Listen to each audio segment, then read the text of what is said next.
민수기 15장 22절에서 31절입니다. 제가 가진 성경 221면입니다. 오늘 이 시간 나에게 주시는 하나님의 말씀을 함께 고백드리겠습니다. 너희가 그릇 범죄하여 여호와가 모세에게 말씀하신 이 모든 명령을 지키지 못하되 곧 여호와께서 모세를 통하여 너희에게 명령한 모든 것을 여호와께서 명령한 날 이후부터 너희 대대에 지키지 못하여 회중이 부지 중에 범죄하였거든 온 회중은 수송아지 한 마리를 여호와께 향기로운 화제로 드리고 규례대로 소제와 전제를 드리고 숫 염소 한 마리를 속죄제로 드릴 것이라. 제사장이 이스라엘 자손의 온 회중을 위하여 속죄하면 그들이 사함을 받으리니 이는 그가 부지 중에 범죄하며 또 부지 중에 범죄함으로 말미암아 헌물 곧 화제와 속죄제를 여호와께 드렸음이라. 이스라엘 자손의 온 회중과 그들 중에 거류하는 타국인도 사함을 받을 것은 온 백성이 부지 중에 범죄하였음이니라.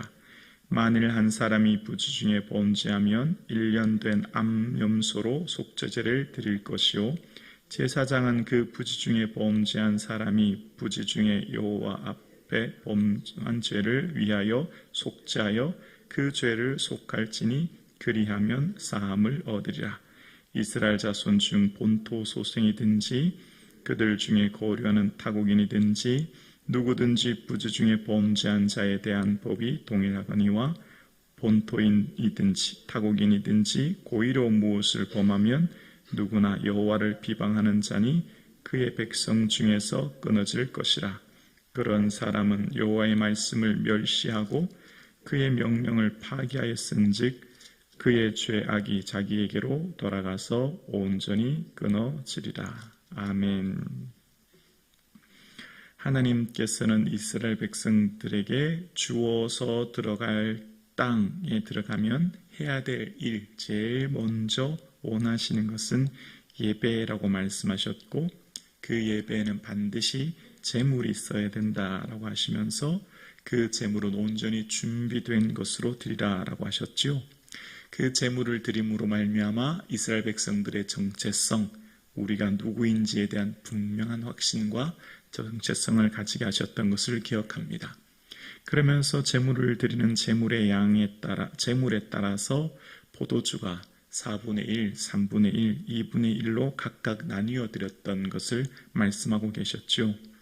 전제는 포도주를 부어 드리는 제사입니다. 그래서 사도 바울이 그의 사역 중에서 내가 나를 전제로 드릴지라도 나는 기뻐하고 또한 기뻐하리라 라는 표현을 합니다.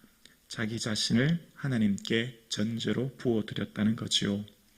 포도주를 부어드렸을 때 이 앞달락의 전 포도주의 양이 4분의 1, 3분의 1, 2분의 1처럼 양이 나타나는 것처럼 포도주가 병에 들었을 때 부어드리면 2분의 1을 부었으면 나머지가 분명하게 보입니다. 2분의 1이 보이게 되죠. 이처럼 전제로 드렸다라고 하는 것은 내 삶이 점점 비어진 공간을 보게 되는 것 아니겠습니까? 우리의 삶 또한 그렇습니다. 오늘 예배드리는 저와 여러분의 삶 또한 우리가 하나님께 드려지는 삶은 무한하지 않습니다. 이 땅에서의 삶이 영원하지 않죠. 반드시 드리는 만큼 하나님 앞에 살아가는 우리의 삶은 비어진 공간이 있는 것을 보지요. 이 땅에서 우리의 삶이 유한한 인생이요 우리가 이 땅을 곧 떠날 것임을 우리는 예배를 통해 확인하고 깨닫게 됩니다. 이 땅을 살아가는 우리의 삶 가운데 영원한 하나님 나라 우리의 본향을 매 순간 바라볼 수 있는 저와 여러분 되기를 주님의 이름으로 축원합니다. 그러면서 이스라엘 백성들에게 그들이 가나안 땅에 들어가면 해야 될 가장 중심에는 예배를 두어야 하고 또 적극적 의무로서 예배가 있다면 혹 그들 삶 가운데 주의해야 될 것이 있는데 하나님께서 주의하라고 하신 것이 바로 범죄입니다. 죄악에 대해서 철저히 하나님 앞에 애통해하고 주의하라 말씀하시면서 그런데 인생이 살다 보면 100% 완벽하게 실수 없는 사람은 없지 않습니까? 다 실수하고 다 허물이 많지 않습니까?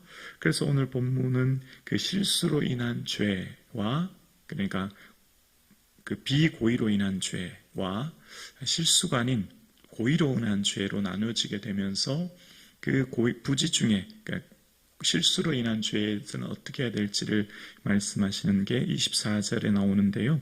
24절에 보면 회중이 부지 중에 범죄하거든 이라고 이야기합니다. 부지 중이라고 하는 뒤식후라고 하는 것은 실수로라는 거예요. 실수로 죄를 범했을 때, 여기 오늘 본문에는 있지 않지만 레위기에는 어떤 표현이 나오냐면 스스로 깨닫지 못하다가 그 범죄한 것을 깨달으면 그런 표현이 나와요. 이제 잘 모르다가 깨닫게 되었을 때, 내가 이런 실수, 이런 죄를 지었구나라고 했을 때 반드시 하나님 앞에 숫송아지로, 회중이 그렇게 죄를 지으면 숫송아지로, 그리고 화제를 드리고 소제와 전제를 드리고 순염소로 속죄제를 드려야 된다라고 이야기합니다. 그리고 25절 보실래요?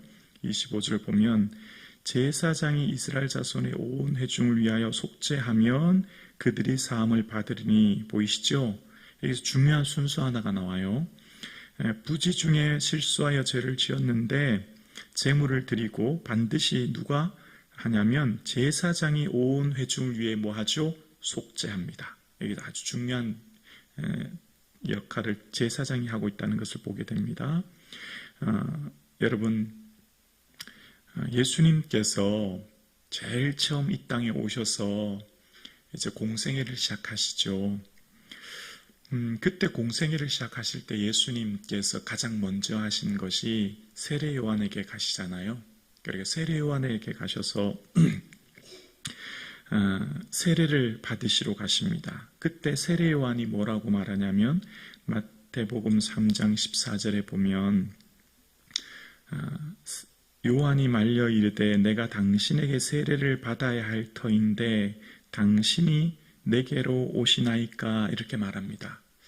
예수님이 세례 요한에게 가셔서 세례를 받으십니다. 이 대목이 조금 잘 이해가 되지 않습니다. 예수님은 완전한 하나님이신데 그 본체이신 주님께서 이 땅에 오셨고, 이 땅에 오셔서 세례 요한에게 세례를 받으십니다. 왜 굳이 그렇게 하실까? 예수님이 좀 겸손한 모습을 보이시려고 하실까? 그렇지 않습니다. 왜 그러시냐면 예수님께서 이 땅에 오신 것이 예수님 스스로의 말씀을 먼저 들어볼게요. 3장 15절에 보면 예수님이 세례 요한의 한 말 다음에 이런 말씀을 하시는데, 예수께서 대답하여 이르시되 이제 허락하라. 우리가 이와 같이 하여 모든 의를 이루는 것이 합당하니라 하시니 이에 요한이 허락하시는지라 라는 표현이 나옵니다. 이 모든 의를 이루는 것라고 표현하고 계세요. 이것이 하나님이 옳다 여기시는 것이라는 것이고 이것이 의라 말씀하십니다. 왜 그럴까요? 왜 예수님은 이렇게 말씀하셨고 굳이 예수님께서는 세례 요한에게 세례를 받으셨을까요? 그 이유는 조금 전에 기억나십니까? 제사장이 이스라엘 온 회중을 위하여 속죄해야 백성이 사함을 받습니다. 그렇다고 분명히 얘기하고 있죠. 예수님은 이 땅에 어린 양으로 오신 거예요. 세상 죄를 지고 가신 어린 양으로 오신 예수님께서는 이 땅에서 백성의 죄를 속하기 위해 제사장 된 세례 요한이 세례를 줌으로써 제사장이 온 회중을 위하여 속죄하여 그 의를 이루는 것처럼 예수님께서는 어린 양 되신 예수님께서는 이 땅에 오심으로 제사장 된 세례 요한을 통해서 그 의를 이루게 되는 것을 말씀하고 계시는 것이죠. 그래서 구약의 모든 것들을 이 제사는 결국 예수님 그리스도를 향하게 되게 하고 그 예수님의 오실 예수님께서 행하실 모든 일들을 이야기하고 있는 것을 보게 돼요. 그러면서 26절을 보면 26절을 보실까요? 민수기 15장 26절을 보면 이스라엘 자손의 온 회중이 그들 중에 거류하는 타국인도 사함을 받을 것은 온 백성이 부지 중에 범죄하였음이니라. 거류하는 타국인도라는 표현 보이죠? 도.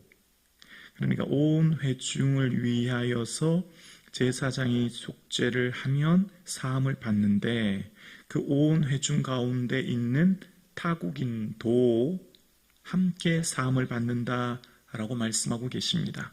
그러니까 그 부지 중에 실수로 범죄한 그 죄악 중에 있는 온 회중들, 많은 사람들, 그 중에 속해 있는 이스라엘 백성뿐만 아니라 거류하는 타국인까지도 사함을 받는다라고 말씀하고 계세요.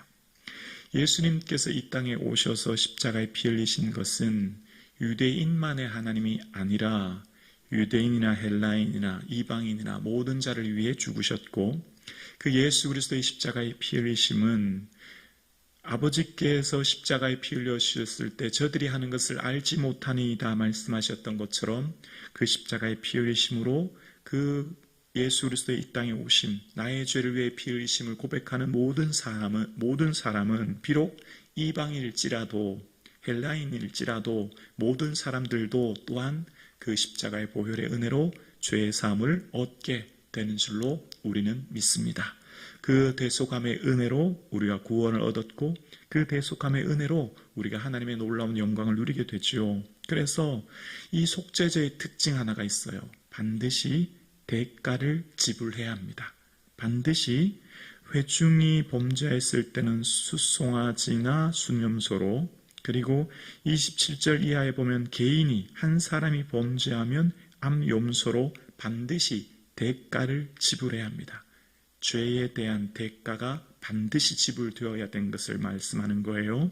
그리고 레위기에 보면 만약 양이나 염소로 드리지 못하면, 그럴 만한 형편이 되지 못하면 산비둘기나 집비둘기 2마리로 드리고, 그것마저도 그럴 형편이 못 되면 고운 가루 10분의 1 에바를 드려야 된다. 반드시 대가가 지불되어야 된다는 것을 말씀하고 계세요. 그 형편에 맞게, 그러나 반드시 그 죄에 대한 대가는 지불되어야 된다는 것을 계속해서 말씀하고 계시죠. 죄에 대한 대가로 예수 그리스도가 죽으셨고, 그 죄에 대한 대가로 우리가 자유를 얻은 것입니다. 십자가의 피 흘리심의 그 죄에 대한 대가로, 그 저주와 사망에 대해서 죽으신 그 은혜의 대가로 우리가 자유와 은혜의 구원을 얻은 것이죠.